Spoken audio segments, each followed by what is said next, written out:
யாருக்கு மாலைகள் ஆவதென்று பூங்கொடிகள் பூக்கள் பூப்பதில்லை.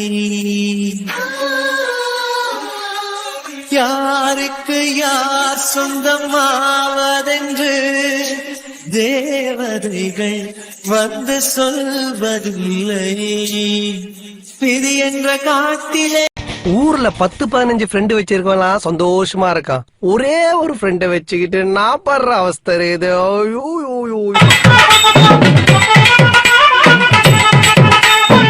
அடே சொல்லுடா, என்ன பிரச்சனை? டேய், இந்த டிவி எல்லாம் எப்படி நான் சரி பண்ண முடியும்? இந்த மாடல்லாம் எங்கேயுமே இருக்காதுடா. டிவி கடையில கூட இதெல்லாம் விற்கிறதுக்கு பேன் பண்ணி ரொம்ப நாள் ஆச்சுடா. என்னடா நினைச்சிட்டு இருக்கீங்க நீ உன் மாமனார் குடும்பமா? இந்த டிவி ரிப்பேர் பண்ற பிளானு என் மாமனார் குடும்பமும் நான் கொடுத்த பிளானுமாடா? ஏய், என்ன வேற யார் கொடுத்த பிளானு? என் தம்பி நீயும் சேர்ந்து போட்ட பிளானு. இந்த வீட்டுக்கு வர்றதுக்கு வேற ஏதாவது ஐடியா யோசிச்சிருக்கணும். ஒரு பிளம்பரு, ஒரு எலக்ட்ரிஷியனு, இந்த மாதிரி யோசிக்காம உனக்கு எவன்டா டிவி ரிப்பேர் பண்ண வர சொன்னது? கடுப்பேத்தாத மச்சான், கடுப்பேத்தாத சொல்லிட்டேன். வேற எந்த வேலையும் அப்போதைக்கு அவைலபிள் இல்ல. இந்த ஒரு வேலைக்காக வந்தா மட்டும்தான் 2-3 நாள் கண்டினியூவா இவங்க வீட்டுக்குள்ள இருந்து வேவ் பார்க்க முடியும்னு சொல்லிட்டு உன் தம்பி கொடுத்த ஐடியா. மரியாதையா நீ உன் தம்பியை சேர்ந்துக்கிட்டு இந்த டிவியை ரிப்பேர் பண்ணி கொடுங்க. கொண்டு போய் வேணா நான் கொடுக்குறேன். மற்றபடி எனக்கு இந்த டிவியை பத்திலாம் தெரியாது. நார்மல் டிவியை ஓட வைக்கணும்னாலே இப்பெல்லாம் எலக்ட்ரிஷியன் சரி பண்ணி தர மாட்டான். தூக்கி போட்டு வேற டிவி வாங்குங்கம்மான்னு சொல்றான். அவனே சஜஷனு. அப்படி இருக்கும்போது இந்த டிவி எல்லாம் யாரா சரி பண்ணுவாங்க? அது எனக்கும் தெரியாது. நீயாச்சு அந்த பாட்டியாச்சு. தலைவரே, திருத்தம்னா திருத்தம். உன் பொண்டாட்டி நான் சரி பண்ணலனாலும் பரவாயில்ல, 15 கம்பெனியோட எம்டி மிஸ்டர் ரோஹித் பிரகாஷ் சரி பண்ணுவாரு அப்படின்னு சொல்லிட்டு கமிட்மெண்ட் கொடுத்துட்டு போயிருக்காங்க. அப்படி இருக்கும்பொழுது இதுக்கப்புறம் என்னை விட இந்த டிவியை சரி பண்றதுல உனக்கு தான் பங்கு அதிகம். அதெல்லாம் எனக்கு தெரியாது. நானே என் பொண்டாட்டி சைட் எடுத்துட்டு இருக்கேன். கம்னருடா, டிஸ்டர்ப் பண்ணாத. அப்ப அந்த லேப்டாப்பை திறந்து வச்சு நீ சைட்டு தான் அடிச்சிட்டு இருக்கியா? ஆமா. அப்ப வேலை பார்க்கலையாடா? வேலை பார்க்கறேன்னு நான் உங்ககிட்ட சொன்னனாடா? சீப்பா, கடுப்பாகுது எனக்கு. மச்சான் மச்சான், ஒரு 10 மினிட்ஸ்டா ப்ளீஸ் வெயிட் பண்ணு, வந்துடுறேன். என்ன வலி? எனக்கான வலி. உன்னை விட்டு உடல் மட்டுமே பிரிந்திருக்கிறது, உயிர் இல்லை. உன்னை பார்த்த நொடியே என் உயிர் உன்னுடன் சேர்ந்து விட்டதடி. பந்தங்கள் ஏதுமின்றி என் உயிரை திருடுகிறாளே, இவள் யார் என்று பலமுறை கேட்டிருக்கிறேன் என்னை நானே. ஆனால் பந்தத்தில் வந்தவள்தான் என் உயிரை பறித்திருக்கிறாள் என்று உன்னிடம் பேசிய பின் புரிந்து கொண்டேன். பந்தமாய் நான் உன் கழுத்தில் போட்ட முடிச்சு என்னால் அவிழ்க்க முடியாதடா என்று நீ சுமந்த தவிப்பு. உன் தாலியை பார்த்த நொடியில் நான் புரிந்து கொண்டேனடி உன் வழியை. தாலியை பார்த்தவுடன் தாரமாய் வந்தவளை அணைத்து வைத்துக் கொண்டேன். ஆனால் அணைத்து வைத்துக் கொள்ள நினைப்பவனே அவளை உனக்கானவளாக மாற்றிய பின் நீ அணைத்துக்கொள் என்று சொன்னது. எளிதில் கிடைக்கும் பொருளுக்கு மதிப்பில்லை என்று தெரியும். என்னவளின் காதலும் உன் அவனின் காதலும் என்னவென்று புரிந்து கொள்வதற்கு இந்த பிரிவு. காலங்கள் கடக்கப் போவதில்லை, நாட்கள் மட்டுமே நகரப் போகிறது. நம் காதலை அதிகப்படுத்தி கொண்டு நம்பிக்கையுடன் காத்திருப்போம் நம் திருமண பந்தத்தில் இணையும் நாளை எண்ணி. என்னவளுக்காக உன் அவனின் சிறிய அன்பளிப்பு. கவிதை என்று மட்டும் எண்ணி விடாதே, என் இதயத்தின் தவிப்பு. உன் இதயமும் தவித்துக் கொண்டிருக்கும் என்று தெரியும். என் வார்த்தைகளாவது உன் மனதை ஆறுதல் படுத்தட்டுமே. நான் வரும் வரை என் துளசி என்னவள் என்று உனக்கு தெரியும். அவளை பத்திரமாக பார்த்துக்கொள். கடிகாரம் தலைகீழாய் ஓடும், இவன் வரலாறு எதுவென்று தேடும். அடிவானில் பணியாது போகும், இவன் கடிவாளம் அணியாத மேகம். பல நிலவொளிகளில் தலை பொண்டாட்டி. காதல் நீதானா, காதல் நீதானா, உன்னை காணத்தான் கண்கள் கொண்டேனா. தெரிந்ததே உன்முகம், மறந்ததே என் முகம். வழிந்ததே சந்தனம், நனைந்ததே குங்குமம். வானமும் என் பூமியும் உன்னிடம். எந்தன் குரல் கேட்டால் என்ன தோன்றுது, உனக்கு என்ன தோன்றுது? செருப்ப கொண்டு அடிக்கணும்னு தோணுது. மரியாதையா வாய முடியும் சொல்லிட்டேன். You are my best friend. திட்டுற தெரியுமா? தானி கொடுத்தனும் கூப்பிட்டுட்டு வந்து என்ன கொடுமைப்படுத்துறியா? சீப்ப என்ன கொடுமை தானே படுத்துறேன். உன் கூட நான் தனியா இருக்கேன், வேற வழி இல்லை, ஓடவும் முடியாது ஒளியவும் முடியாதுன்னு சொல்லிட்டு என்ன கொடுமைப்படுத்த பாக்குறியா சஞ்சய்? நீ கூட ஆனா சாமி, மூஞ்சி இப்படி டிசைனா மாத்தி தொலைக்காத. முகரக்கட்டையை மாத்து. நீ என்ன திட்டினல்ல? பின்ன இந்த டிவியை வச்சுக்கிட்டு நான் என்னடா பண்றதுன்னு யோசிச்சுட்டு இருக்கேன். நீ கனவு கண்டுட்டு உட்காந்துருக்கேன். இந்த டிவிக்கு என்னடா பதில? I don't have answer. சீப்பா மச்சான் மச்சான், நம்ம வேணா இப்படி பண்ணி பார்க்கலாமா? இப்படி பண்ணி பார்க்கலாமா? போன டைம் எப்படி நீ டிவியை சரி பண்ண வர்றதுக்கு மெக்கானிக் மாதிரி தானே வந்திருப்ப. அப்போ டூல்ஸ்லாம் எடுத்துட்டு வந்திருப்பல்ல. இப்போ தான் நம்ம டூல்ஸ் எதுவும் எடுத்துட்டு வரல. பாட்டி டூல்ஸ் எடுத்துட்டு வரல. இப்போ நான் எடுத்துட்டு வர போனாலும் ரிட்டன் என்னால் கரெக்டாக வர முடியாது. அதனால நீங்கள் வெயிட் பண்ணுங்க. நான் இந்த பிரச்சனைலாம் முடிச்சுட்டு போயிட்டு அதுக்கப்புறம் எடுத்துட்டு வந்து சரி பண்ணி தரேன்னு இப்போதைக்கு காரணத்தை சொல்லி ஓட்டிடலாம்டா. ஒரு வாரத்துக்கு அப்புறம் பாட்டி என்ன நீ வந்து டிவி சீர் பண்ணுவேன்னு யோசிச்சுட்டு இருப்பாங்க. அதுக்கப்புறம் அடுத்தடுத்த போய் சொல்லி மேனேஜ் பண்ணிக்கலாம். You are my best friend. என்ன தேங்க்யூடா. டூல்ஸ் இல்லை இப்போதைக்கு நம்ம கிட்ட டூல்ஸ் இல்லை. மெக்கானிக் எடுத்துட்டு வர டூல்ஸை வச்சு தான் இந்த மாதிரி டிவி எல்லாம் சரி பண்ண முடியும். அதானே மச்சான்? அதே தான் மச்சான். சூப்பர் பில்டப் பண்ணுவோன்னு. நண்பன் ஒருவன் வந்த பிறகு வினை தொடலாம் முந்தன் சிறகு வானுக்கும் எல்லை உண்டு நட்புக்கில்லையே. முஸ்தபா முஸ்தபா டோன்ட் வரி முஸ்தபா, காலம் நம் தோழன் முஸ்தபா. டே பை டே வாழ்க்கை பயணம் டே பை டே, மூழ்காத ஷிப்பே ஃப்ரெண்ட்ஷிப் தான். உச்சி வகுந்தெடுத்து பிச்சி பூ வச்ச கிளி பச்சை மலை பக்கத்துல மேயுதுன்னு சொன்னாங்க. மேயுதுன்னு சொன்னதுல நியாயம் என்ன கண்ணாத்தா? பாட்டி இந்த டூல்ஸ் பேக்கு உன்னோடதுதான் தம்பி, உன்னோடதுதான். லாஸ்ட் டைம் நீ வந்துட்டு பதட்டத்திலே போயிட்ட போல, அதனால வச்சுட்டு போயிட்டேன். நான் இதுல இருக்கிற கம்பியெல்லாம் வச்சு ஒரு நாளும் சரி பண்ணி பாக்குறேனே, சரி பண்ண முடியல. ஆனா என்னைக்காவது ஒரு நாள் நீ திரும்பி வருவே, இந்த டிவியை ரிப்பேர் பண்ணி கொடுப்பேன்னு தாத்தா கனவுல வந்து சொன்னாரு. நான் தாத்தாவை நம்பல, ஆனா இன்னைக்கு நம்புறேன். தாத்தா சொன்ன வாக்கு பழிச்சிருச்சே. டேய், பேகை ரிட்டன் எடுத்துட்டு போலியா நீ? அதான் அன்னைக்கு கொடை பறந்துச்சுல்ல, அந்த கொடை பறந்ததை நிறுத்துறதுக்கு உட்காந்து பார்த்துட்டு இருந்தேன்னா அப்ப அந்த பைத்தியக்காரி வந்தாலா, அவகிட்ட பேசிக்கிட்டே எழுந்து போயிட்டோம் மச்சான். பேகை மறந்துட்டேன் போல. அதில் ஒரு சில டூல்ஸ் இல்லைன்னு சொல்லு. பாட்டி அன்னைக்கு நான் பேகை மட்டும்தான் வச்சுட்டு போனேன். ஆனா டிவியை சீர் பண்ற ஒரு சில டூல்ஸ் பேக்கெட்ல இருந்துச்சு, எடுத்துட்டு போயிட்டேன். பாட்டுல மாடு கட்டி பாலை கறந்து வச்சா பால் தெரிஞ்சு போச்சுதுன்னு சொன்னாங்க. சொன்னவங்க வார்த்தையில சுத்தமில்ல. அடி சின்ன கண்ணு நானும் அத ஒத்துக்கல. வைத்தியக்காரி உனக்கு தெரியுமாடி? என் புருஷன் ஞாபகம் வந்து போச்சே. காலையில டிவியை சீர் பண்ணி தரேன்னு நீங்க சொன்னதில்ல, அதனால தானே இந்த பாட்டை பாடிக்கிட்டே தலையில தூக்கி வச்சுக்கிட்டு வந்தேன். வட்டு கருப்பட்டிய வாசமுள்ள ரோசாவா கட்டெரும்பு மொச்சுதுன்னு சொன்னாங்க. ஆனா பாட்டி டூல்ஸ் இல்ல. கட்டுக்கதை அத்தனையும் கட்டுக்கதை, சத்தியமா நம்ம மனம் ஒத்துக்கல.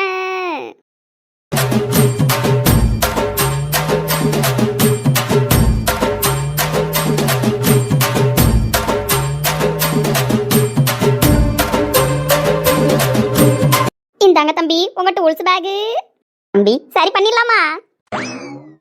பாட்டி நான் தான் சொல்றேன்ல, ஒரு சில முக்கியமான டூல்ஸ் வச்சு தானே நான் இந்த டிவியை சரி பண்ண ட்ரை பண்ணிக்கிட்டு இருந்தேன். அப்பதான் நீங்க என்ன வெளில கூப்பிட்டீங்களா? நான் வந்தேனா அந்த டூல்ஸ் நான் அப்படியே பாக்கெட்ல வச்சுக்கிட்டே போயிட்டேன் பாட்டி. அதனால முக்கியமான டூல்ஸ் எதுவும் இதுல இல்ல. அப்ப எங்க பாட்டி மனசை கஷ்டப்படுத்த போறீங்களா? என்ன கீர்த்தனா சொல்றேன்?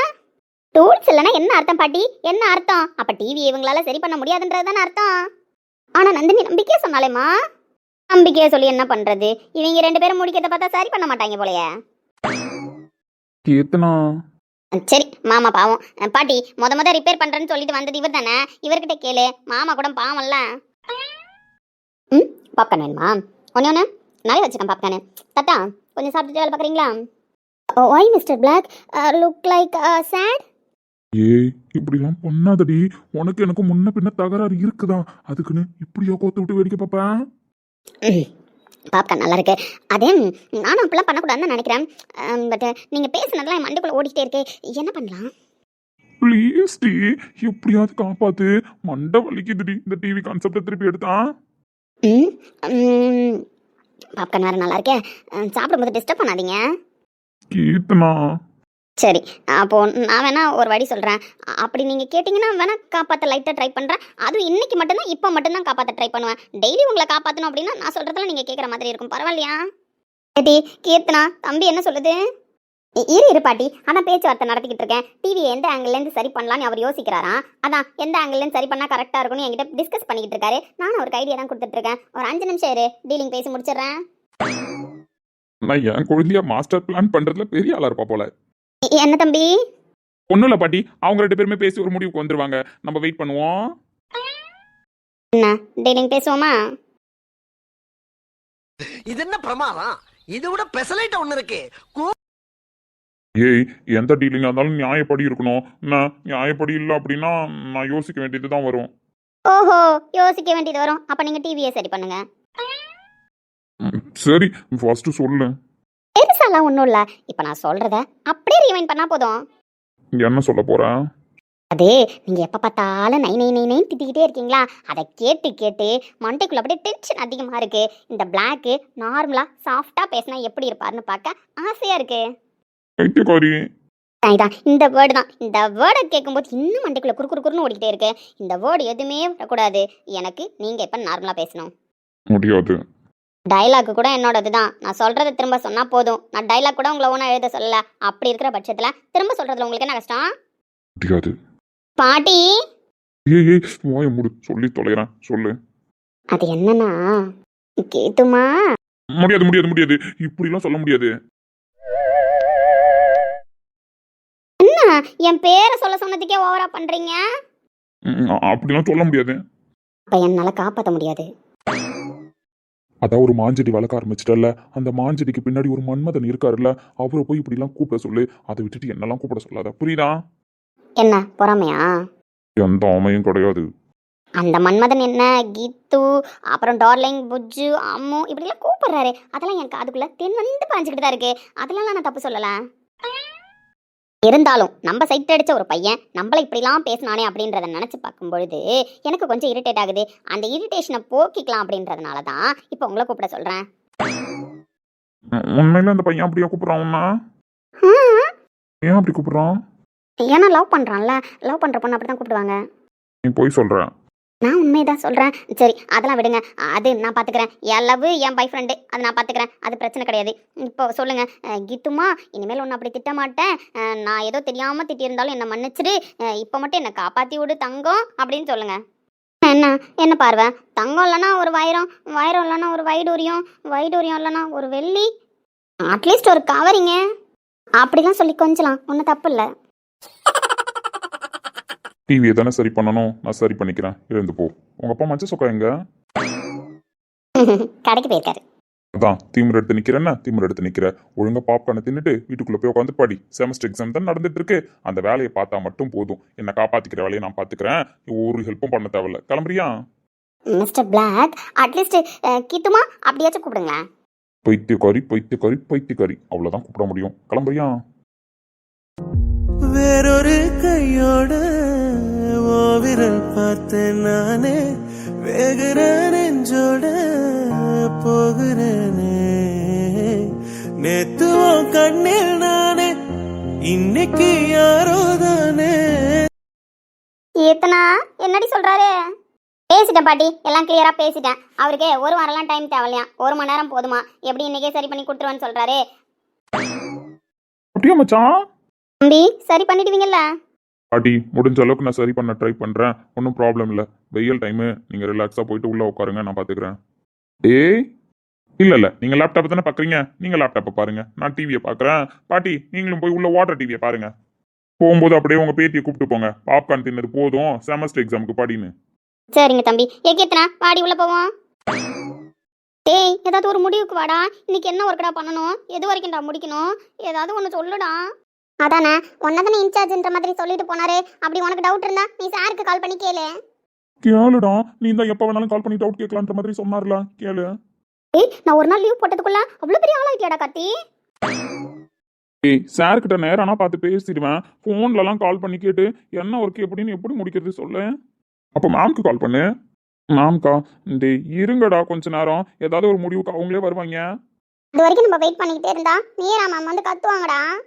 கத்துவாங்க தான், அது எனக்கும் புரியுது. பட் நம்ம கிட்ட வேற ஆப்ஷன் இல்லடி. ஏய் ஆப்ஷன் இருந்தா தான் நம்ம சாபத்திரி போட்டு பாப்போமே. ஆப்ஷன் இல்லன்றதுனால தானே காதலிக்கிட்டு இருக்கோம். ஏதாவது ஒரு முடிவுக்கு வாடா. Morning ma'am. எனக்கு குட் மார்னிங் சொல்லலாமா இல்லை பேட் மார்னிங் சொல்லலாமா நந்தினி? மேம் எனக்கு தெரிஞ்ச பேட் மார்னிங் தான் சொல்லணும்னு நினைக்கிறேன். ஏன்னா உன்னோட ஒர்க் நீ இருக்கும் பொழுதே ஒரு மாதிரி கொலாப்ஸாக தான் போகும். நீ வேற இல்லை, அதனால் ரொம்ப கொலாப்ஸ் பண்ணி தான் வச்சுருக்காங்க. அதெல்லாம் போய் நீ சால்வ் பண்ணுறதுக்கே மண்டையை பிச்சுக்க போகிற. அதனால் இன்றைக்கி பேட் மார்னிங் தான். மேம் நீங்கள் சொல்கிறது எனக்கு புரியல. டீம் என்ன ஒர்க் பண்ணுன்றதை நான் அலோகேட் பண்ணி தான் வச்சுருந்தேன். ஸோ அந்த ஒர்க்கை தான் அவங்க கரெக்டாக பார்த்து வச்சுருப்பாங்க. இதில் என்ன கொலாப்ஸ் ஆகியிருக்க போது? டிஎல் ஒருத்தவங்களா இருக்கும்பொழுது கொலாப்ஸ் ஆக வாய்ப்பு இல்லைம்மா. பட் டிஎல் தான் இப்போ 2 பேரா இருக்கீங்களே. ஸோ இன்சார்ஜ்லாம் ஒருத்தவர் எடுத்துக்கிட்டாரு.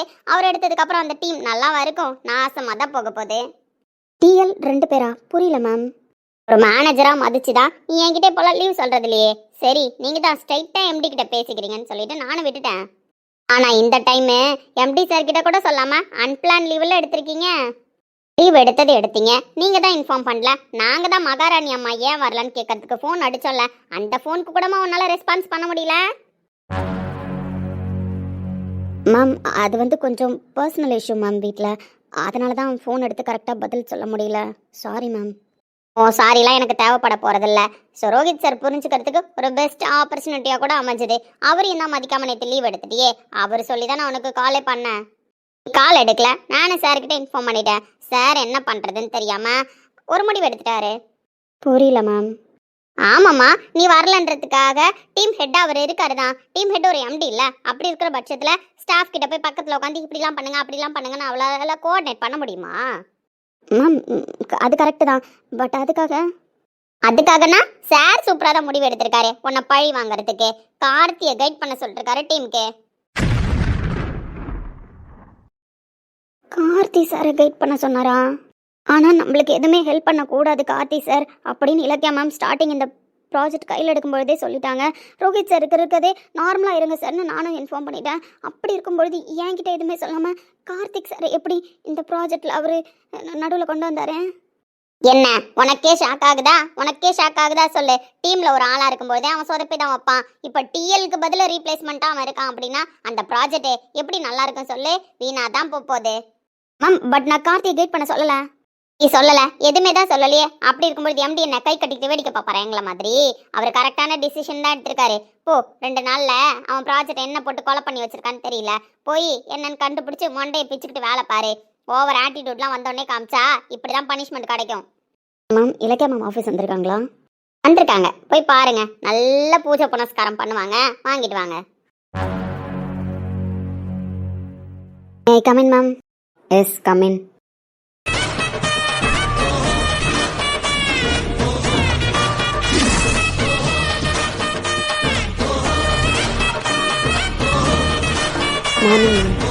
மார்னிங் சொல்லுங்கள். என்ன ஆஃபீஸ் வந்ததை இன்ஃபார்ம் பண்ணலான்னு வந்தீங்களா? அப்படி இல்லை மேம், எஸ்டர்டே அன்பிளான் லீவு. அது எப்படி நந்தினி அன்பிளான் லீவ் ஆகும்? அது பிளானட் லீவ் தானே, அதுவும் பக்கா பிளானட் லீவு. அப்படி இருக்கும் பொழுது அதை எந்த விதத்தில் அன்பிளான் லீவுன்னு சொல்ல வரீங்க? மேம் அது என்னோட பர்சனல் ரீசனுக்காக எடுத்தது. ஸோ இன்ஃபார்ம் பண்ணக்கூடிய சுச்சுவேஷனில் கூட நான் இல்லை, அதனால் இன்ஃபார்ம் பண்ணல. ஸோ பர்சனல் ரீசனுக்காக லீவ் எடுத்தீங்க, அப்படியே இருக்கட்டும். பட் இதுக்கப்புறம் பிளானட் லீவ் அன்பிளான் லீவ் தான், நீங்கள் எதுவும் இன்ஃபார்ம் பண்ண தேவையில்லையே.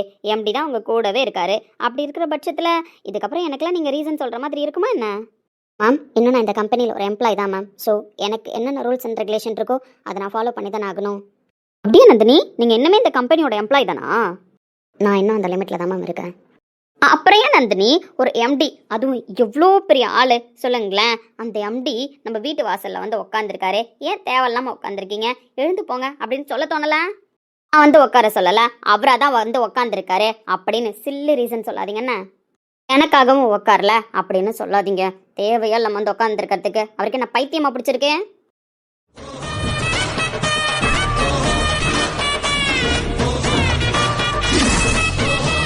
இவ்வளோ நாள் உங்களுக்கு எல்லா உண்மையும் தெரிஞ்சிருந்தாலும் எதுவுமே தெரியாத மாதிரி தான் நடந்துட்டு இருந்தீங்க. ஸோ நானும் அப்படி தான் போயிட்டு இருந்தேன். இப்போ நீங்கள் டேரெக்டாகவே கொஷின் கேட்குறீங்க, நானும் டேரெக்டாகவே பதில் சொல்கிறேன் மேம். இதுக்கப்புறம் நான் உங்களுக்கு இந்த கேள்விக்கெலாம் பதில் சொல்லாமல் இருந்தால் நல்லா இருக்காது, அதனால சொல்கிறேன்.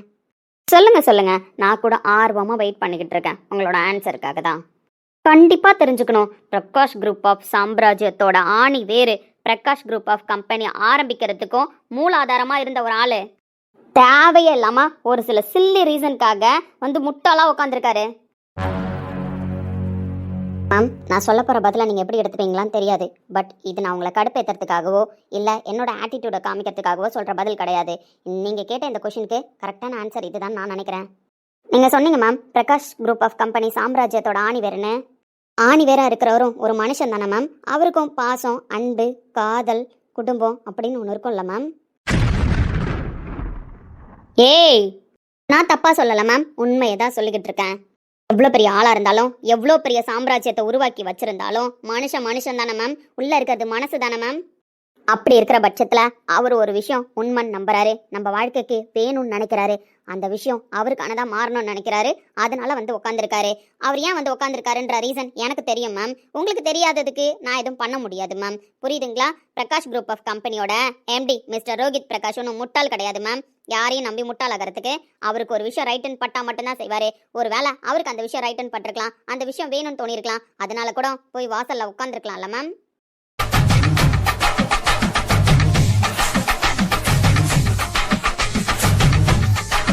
அவர் வேணும்னு நினைக்கல, அவர் வேணும்னு நினைக்கிற அளவுக்கு நீங்களாம் அவரை முட்டாள் ஆக்கிட்டு இருக்கீங்கன்னு தான் சொல்றேன். இப்பவும் சொல்றேன் மேம், ரோஹித் பிரகாஷ் முட்டாள் கிடையாது, தெளிவான முடிவெடுக்கிற ஒரு பர்சன். இவ்வளோ பெரிய சாம்ராஜ்யம் உருவாகி இருக்கு அப்படின்னா அதுக்கு பின்னாடி ஆணி வேற ரோஹித் பிரகாஷ் இருந்திருக்காருன்னு நீங்க தான் சொல்றீங்க. அப்படிப்பட்ட ரோஹித் பிரகாஷ் அவரோட லைஃப்ல முடிவெடுக்கும் போது மட்டும் எந்த விதத்துல யார் அவரை முட்டாளாக்குனாங்கன்னு சொல்றீங்க? அப்ப அவர் லைஃப்ல அவர் எடுத்திருக்கிற முடிவு கரெக்ட்னு சொல்றியா? கரெக்ட்னு சொன்ன அவர்கிட்ட தான் மேம் கேட்கணும். நீங்க எடுத்திருக்கிற முடிவு கரெக்ட் இல்லையான்னு என்கிட்ட கேட்டா எனக்கு எப்படி மேம் தெரியும்? அந்த முடிவை எடுக்க தூண்டினது நீ தானே, கொஞ்சம் கொஞ்சமா அவர் மனசை கரைச்சது நீ தானே. யாரும் மனசு யாரும் கரைக்கணுன்ற அவசியம் கிடையாது மேம். புரியுதுங்களா உங்களுக்கு? அதே மாதிரி எனக்கு எந்த அவசியமும் கிடையாது அவர் மனசை கரைக்கணுன்றதுக்கு. அவருக்கா ஒரு விஷயம் ரைட்டுன்னு படுது, அதை அவர் செய்கிறாரு. அவரை யாரும் செய்யுங்கன்னு வற்புறுத்தல. அப்படி இருக்கிற பட்சத்தில் அவர் செய்கிறாரு அப்படின்னா அவருக்கு ரைட்டுன்னு தோணுனதுனால மட்டும்தான் அவர் செஞ்சுட்டு இருக்காரு. ஸோ இதில் என்னோட தப்பு எதுவுமே இல்லை மேம். நான் எதுவும் அவருக்கு சொல்லியும் தரல, பேசவும் சொல்லலை. அந்த அவசியமும் எனக்கு இல்லை.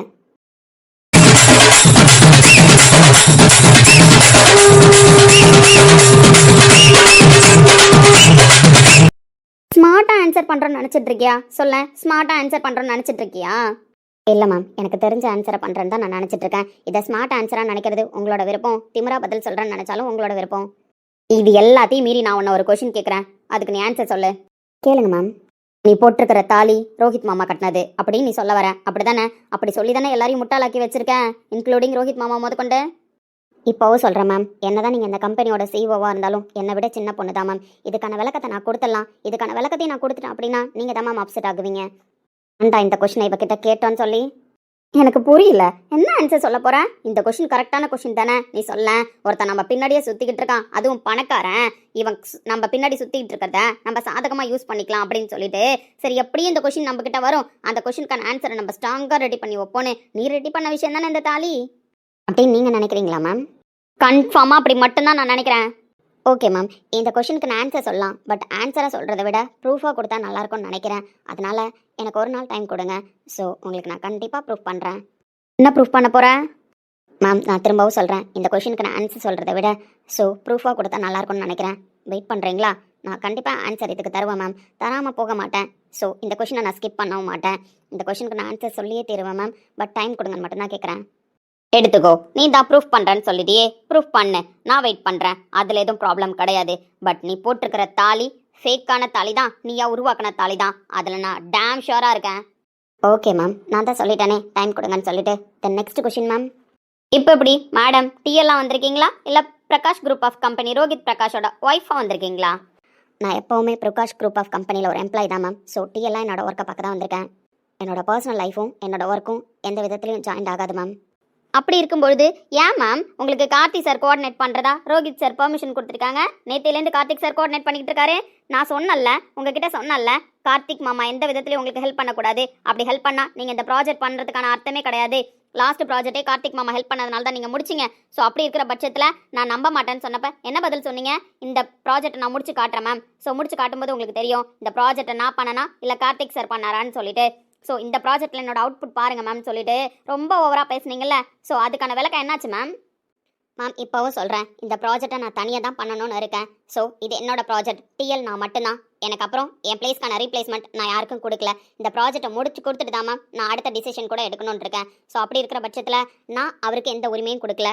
ரோஹித் சார் கொடுத்துருக்காங்க அப்படின்னா இப்போ தான் மேம் எனக்கு விஷயம் தெரியும். நான் இதுக்கப்புறம் தான் கொஷின் கேட்கணும். அப்படிங்களா மேம்? அப்படிங்களா, சரி ஓகே மேம், நீங்கள் சொல்கிற கணக்குப்படியே வச்சுக்கலாம். கார்த்திக் சார் இந்த ப்ராஜெக்டில் வந்து முடிக்கிறார் அப்படின்னா இந்த ஆஃபீஸில் நீங்கள் ஒர்க் பண்ணுறதுக்கே தகுதி இல்லாதவங்க. டிஎல் இருக்கும்பொழுது ஒரு ப்ராஜெக்டை டேரெக்டாக எம்டி கோஆர்டினேட் பண்ணி ஹெல்ப் பண்ணுறாரு அப்படின்னா அப்புறம் டிஎல் எதுக்கு மேம்? வேலையை ரிசைன் பண்ணிடலாமே.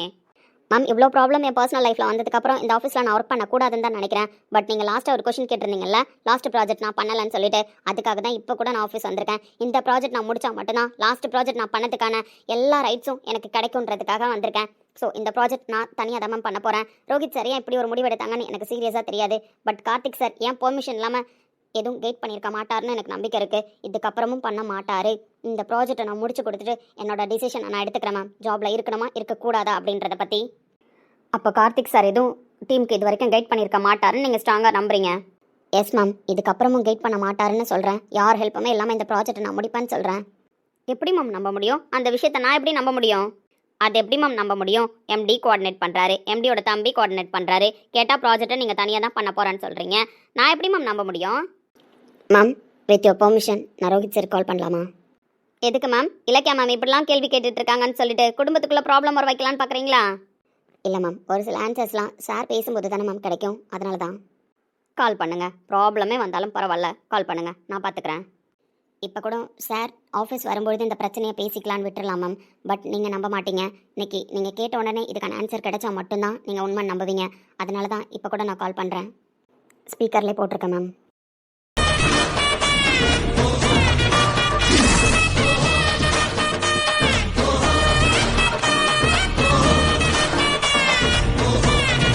யாருடா நந்தினி கால் பண்ணுறா? எனக்கு தெரிஞ்சு எனக்கு கால் பண்ணுறதுக்கான எந்த அவசியமும் வந்திருக்காது. ஏதோ ப்ராப்ளம்னு நினைக்கிறேன். மீராவா இல்லை இலக்கியாவாடா? தெரியலையே, அட்டன் பண்ணுவோம்.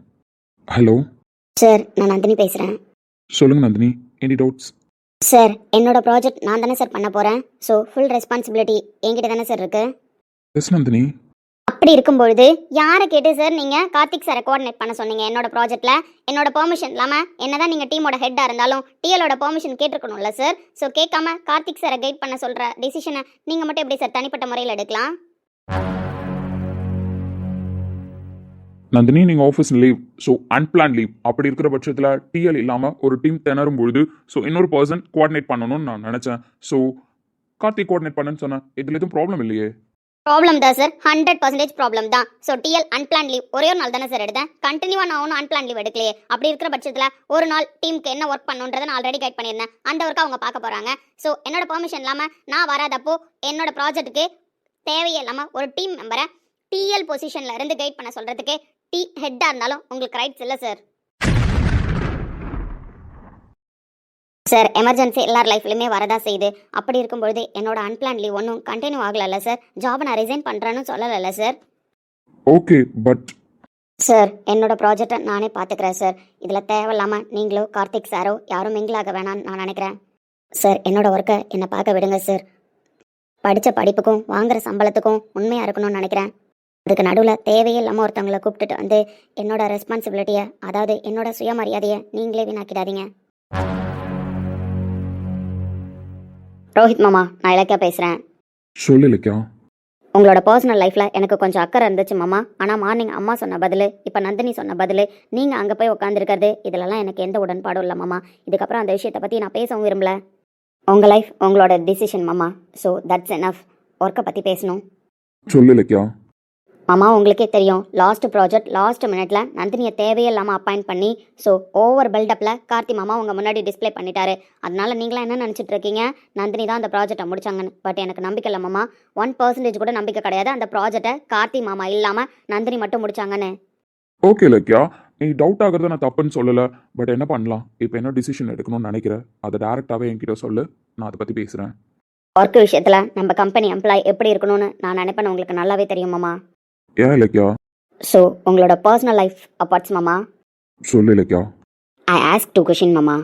ஃபர்ஸ்ட் கொஷின், இந்த கம்பெனியோட எம்ப்ளாய் நந்தினி அப்படின்னா ஸோ இந்த கம்பெனியோட TL very talented. So first project யாராலையும் முடிக்க முடியாது அப்படின்னு நிற்கும் பொழுது ஸோ இந்த கம்பெனியோட மேனேஜர் அவங்களாலையும் முடிக்கலன்ற பட்சத்தில் கடைசி டைமில் வந்து ஒரு பொண்ணா தனியாளாக நின்று நந்தினி இந்த ப்ராஜெக்டை முடித்தது உண்மை அப்படின்னா இந்த ப்ராஜெக்டையும் அவங்க தனியாக தான் மாமா பண்ணணும், யாரோட ஹெல்ப்பும் இல்லாமல். டீம் மெம்பர்ஸ் டிஎல் சேர்ந்து ஒரு ப்ராஜெக்டை முடிச்சா மட்டும்தான் ஒரு டிஎல்க்கு என்ன டேலண்ட் இருக்குன்றதை தெரிஞ்சுக்க முடியும். இந்த மெத்தட்ல நந்தினி இந்த ப்ராஜெக்டை முடிப்பாங்க அப்படின்னா தாராளமா பண்ண சொல்லுங்க. இதுதான் மாமா என்னோட ஃபர்ஸ்ட் கொஷின். Then next. இல்லை அவங்க ப்ராஜெக்டை தனியாலாம் பண்ண மாட்டாங்க. அவங்க தனியாக பண்ணுற மாதிரி நாங்கள் டிஸ்பிளே மட்டும்தான் பண்ணுவோம். பட் கார்த்திக் பிரகாஷும் ரோஹித் பிரகாஷும் பேக்கப்பில் இருப்போம். நந்தினி பண்ணுறது நந்தினியோட ப்ராஜெக்ட் கிடையாது, நாங்கள் ஹெல்ப் பண்ணுற ப்ராஜெக்ட்டு. ஆனால் டிஸ்பிளே மட்டும் நந்தினி பேரில் வரும் அப்படின்னு நீங்களாம் சொல்கிறதா இருந்தால் அதை என்னால் ஒத்துக்க முடியாது. நீங்கள் தான் மாமா எனக்கு சொல்லி கொடுத்துருக்கீங்க பர்சனல் வேறு பிஸ்னஸ் வேறன்னு. ஸோ பிஸ்னஸ்குள்ளே பர்சனல் எடுத்துகிட்டு வர மாட்டீங்கன்னு நினைக்கிறேன்.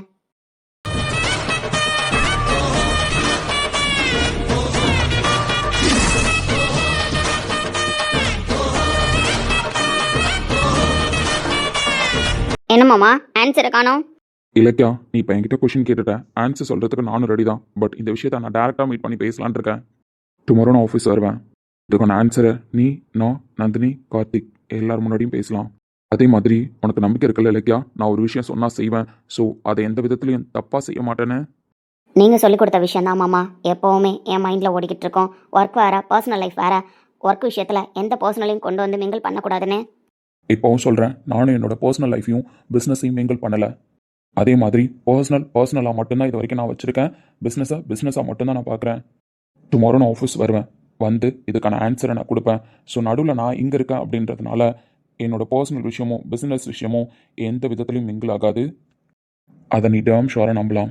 யாரும் சொல்லிக் கொடுத்த முடிவு எடுக்கிற அளவுக்கு உன்னோட ரோஹித் மாமா முட்டாள் இல்லைன்னு உனக்கே தெரியும். ஸோ அதனால் இந்த ஒன் டே டைம் இருக்கிறதுனால நான் மார்னிங் வேறு மாதிரி பேசுவேன்னு நீ நினைக்க வேணாம். ஆன்சர் கரெக்டாக மட்டும்தான் இந்த ரோஹித் பேசுவான். So wait for one day. I will come to the office tomorrow. I also explain this question.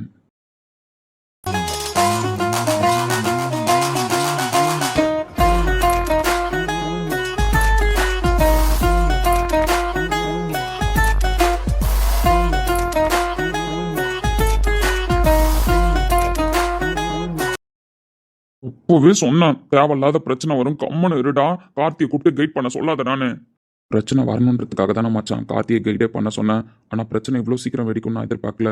Tomorrow office போகிறோம், பிரச்சனையே கிளறோம். இந்த பிரச்சனையை கலறதுல என்னடா பெனிஃபிட் கிடைக்க போகுதுன்னு நினைக்கிறேன்? நந்தினி தாண்டா தேவையில்லாம பாதிக்கப்படுறாங்க. வெயிட் பண்ண சஞ்சய்.